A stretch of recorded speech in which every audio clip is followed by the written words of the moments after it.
Algunas historias de la Biblia desafían expectativas y rompen patrones. Entre ellas, la de Judá y Tamar se destaca como un episodio lleno de traición, deshonra y redención. En una época en la que la reputación definía el destino de una mujer, Tamar se vio abandonada, engañada y sin perspectivas. Pero, en lugar de aceptar la injusticia, tomó una decisión inesperada, desafiando las normas de su tiempo y cambiando el rumbo de la historia sagrada. Lo que parecía un escándalo irreparable se convirtió en un hito en la genealogía del propio Mesías. El arriesgado plan de Tamar expuso la hipocresía de Judá y reveló que, incluso en los momentos más controvertidos, Dios escribe historias de redención. Esta es la historia de un error, un giro inesperado y una promesa que se cumplió de manera sorprendente. La historia de Judá y Tamar no es solo un relato aislado en el Antiguo Testamento. Está conectada con eventos decisivos para el futuro de Israel y la línea mesiánica. Para comprender el impacto de este escándalo, es fundamental conocer a los personajes involucrados y las decisiones que los llevaron a uno de los episodios más sorprendentes de la Biblia. Judá era el cuarto hijo de Jacob y Lea, pero su papel en la historia fue mucho más allá de su posición en el orden de nacimiento. A diferencia de sus hermanos, Judá mostró una combinación de liderazgo y debilidad a lo largo de su vida. Fue él quien sugirió vender a José como esclavo a los ismaelitas, evitando su muerte, pero traicionándolo igualmente. Génesis 37, 26, 27.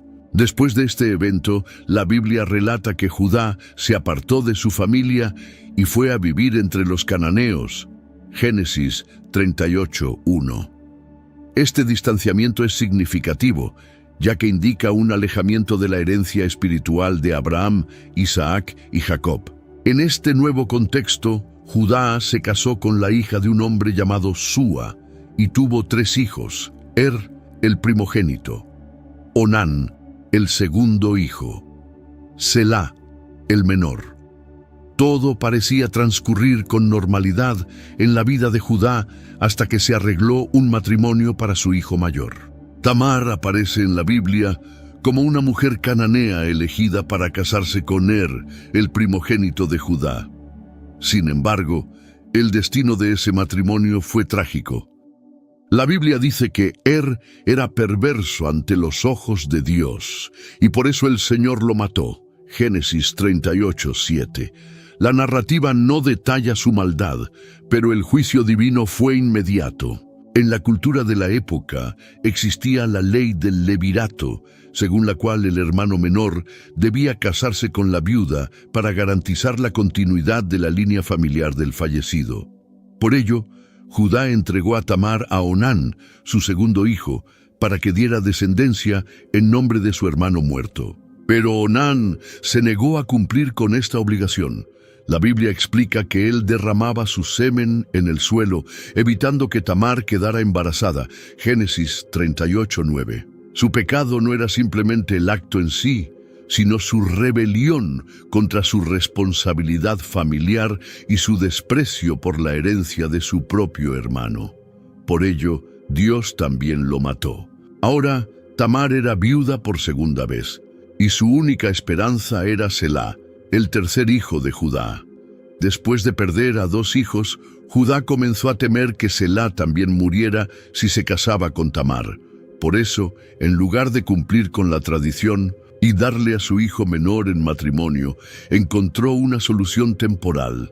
Envió a Tamar de regreso a la casa de su padre y le prometió que, cuando Selá creciera, se casaría con ella. Pero esa promesa nunca fue sincera. Judá nunca tuvo la intención de entregar a Selá a Tamar, pues creía que ella era la causa de la muerte de sus hijos. Tamar fue obligada a esperar durante años, viendo crecer a Selá y dándose cuenta de que había sido engañada.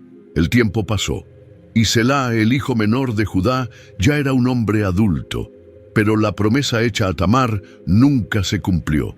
Ella entendió que Judá la había engañado, privándola de su única oportunidad de tener un heredero y asegurar su posición en la sociedad.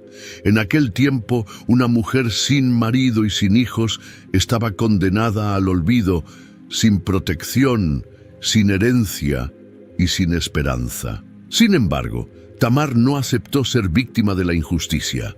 En una sociedad donde las mujeres tenían poca o ninguna voz, ideó un plan audaz para reclamar lo que le correspondía. La oportunidad perfecta surgió cuando Tamar se enteró de que Judá iba a Timná a esquilar sus ovejas.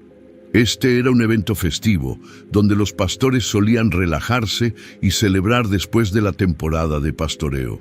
Muchos hombres, lejos de casa y bajo la influencia del alcohol y las festividades, terminaban involucrándose con prostitutas cultuales, mujeres que se ofrecían en rituales paganos de los cananeos. Tamar aprovechó ese contexto. Se quitó su ropa de viuda, se cubrió con un velo y se posicionó en Enaim, un lugar estratégico por donde Judá pasaría. El detalle del velo era crucial. En aquella cultura, las mujeres casadas o de reputación intachable no cubrían su rostro. En cambio, las prostitutas cultuales lo hacían con frecuencia, convirtiéndose en figuras misteriosas y anónimas. Judá, al verla, no la reconoció como su nuera. Sin sospechar nada, la tomó por una prostituta y se acercó para negociar un encuentro.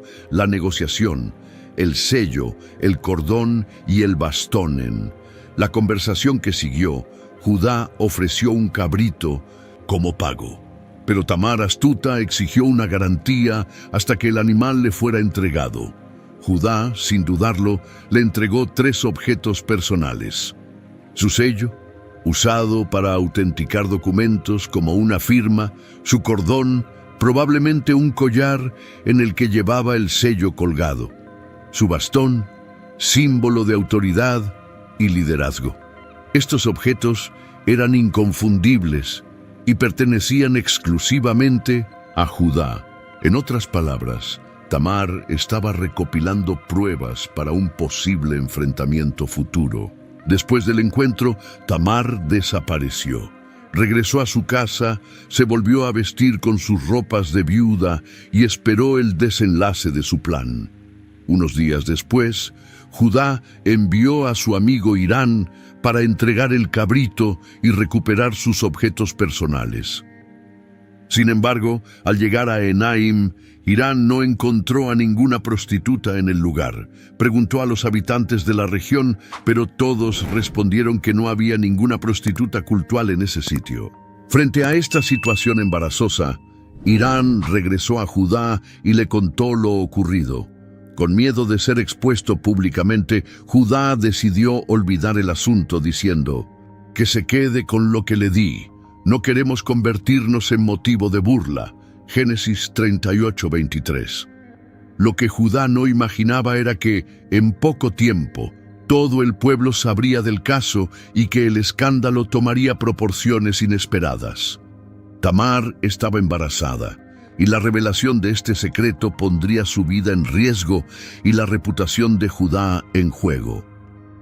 Lo que comenzó como un engaño pronto se convertiría en un juicio público que cambiaría para siempre la historia de Israel. Pasaron unos meses y, de repente, el nombre de Tamar volvió a estar en el centro de la comunidad. Los signos de su embarazo ya eran visibles y para la sociedad de la época esto era un escándalo inaceptable. Como viuda, Tamar debía permanecer pura hasta que se casara nuevamente. Un embarazo sin esposo solo podía significar una cosa: adulterio, un delito castigado con la muerte por lapidación. Tan pronto como Judá se enteró de la noticia, reaccionó con indignación y exigió un castigo ejemplar: sacadla y que sea quemada. Génesis 38:24. La ironía de este momento es profunda. Judá, quien había negado justicia a Tamar, ahora la acusaba de deshonra, sin imaginar que él mismo era el responsable de su embarazo. Su actitud reflejaba la hipocresía de quienes imponen juicios severos sobre otros sin examinar sus propios errores. Pero Tamar no era una mujer indefensa, ni se doblegó ante la condena. En el momento exacto, antes de su ejecución, reveló las pruebas que había guardado. Cuando los hombres se preparaban para ejecutar la sentencia de Judá, Tamar envió un mensaje que lo cambió todo. No se defendió con palabras vacías, sino que presentó pruebas innegables de su inocencia. Del hombre a quien pertenecen estas cosas, estoy embarazada. Génesis 38:25. A continuación, Tamar mostró el sello, el cordón y el bastón de Judá. El impacto de esta revelación fue inmediato. Judá reconoció los objetos y, más aún, reconoció su propia culpa. Ante todos, hizo una confesión pública que cambió la percepción de la historia. Ella es más justa que yo, porque no la entregué a mi hijo Selá. Génesis 38:26. Esta frase marcó una transformación en el carácter de Judá. Admitió que Tamar había actuado para corregir una injusticia, mientras él había sido negligente, egoísta e hipócrita. La Biblia afirma que desde ese momento Judá nunca más tuvo relaciones con Tamar. Génesis 38:26, dejando claro que el episodio no fue motivado por deseo carnal, sino por una cuestión de justicia y derecho a la descendencia. Pero la historia no terminó ahí. Tamar no solo sobrevivió, sino que dio a luz a gemelos, Pérez y Será. Durante el parto ocurrió algo inusual. Uno de los gemelos, Será, sacó la mano primero y la partera ató un hilo rojo en su muñeca para marcarlo como primogénito. Génesis 38:28. Sin embargo, de manera sorprendente, Será retiró su mano y su hermano Pérez nació primero. Por esta razón, el bebé fue llamado Pérez, que significa brecha o ruptura, porque se abrió paso y rompió antes que su hermano. Génesis 38:29. Una vez más, en la descendencia de Abraham, el hermano menor prevaleció sobre el mayor, como había ocurrido con Isaac sobre Ismael, Jacob sobre Esaú y José sobre sus hermanos. Aunque algunos líderes de Judá establecieron su linaje a través de Pérez, su mayor importancia fue haber sido antepasado del rey David y en última instancia del Señor Jesucristo.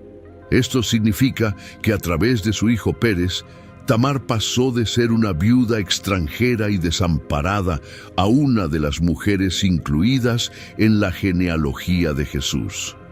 Tamar no fue la única extranjera mencionada en la genealogía de Jesús. También aparecen Rahab y Ruth. Ninguna de estas mujeres fue perfecta, y humanamente hablando, era improbable que jugaran un papel importante dentro del pueblo del pacto. Sin embargo, Dios consideró correcto concederles el honor de llevar en sus vientres la línea real a través de la cual vendría Cristo al mundo. Esto muestra claramente que la salvación no depende del mérito humano. En cierto sentido, las extranjeras Tamar, Rahab y Ruth revelan la amplitud de la gracia de Dios, porque Cristo es el gran descendiente de Abraham, en quien se cumplen plenamente las promesas del pacto. Y él nació de la descendencia de Isaac, establecida en su hijo Jacob, a través de la casa de Judá y la línea de Pérez, hijo de Tamar. Más tarde, Rahab y Ruth también fueron contadas en este linaje, apuntando a la verdad de que en Cristo la gracia de Dios alcanza a personas de todas las naciones, tribus y lenguas. La historia de Judá y Tamar comenzó con un escándalo, pero terminó como un testimonio poderoso de la soberanía y la gracia de Dios. Pérez, el hijo inesperado, se convirtió en el eslabón de una genealogía que llevaría al rey David y finalmente a Cristo. Tamar, quien comenzó como una viuda extranjera sin esperanza, fue honrada por Dios y contada en la genealogía del Salvador. Lo mismo ocurrió con Rahab, una exprostituta de Jericó, y Ruth, una moabita que eligió seguir al Dios de Israel. Dios no elige a las personas por su estatus o méritos humanos, sino por su gracia. Desde el Antiguo Testamento ya mostraba que su plan no se limitaba a un solo pueblo, sino que Él reuniría a personas de todas las naciones para sí mismo.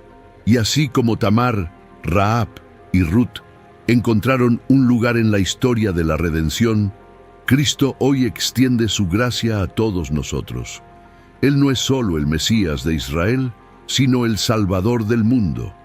Por eso, el Evangelio debe ser anunciado a todas las personas, sin distinción. No importa tu origen, tu pasado o tus errores. Dios puede transformar cualquier historia en algo grandioso para su reino. Si esta historia habló a tu corazón, comparte en los comentarios qué es lo que más te impactó de la historia de Judá y Tamar. Suscríbete al canal, dale like y activa la campanita para más contenido bíblico que edifique tu fe. Hasta el próximo video. Dios te bendiga.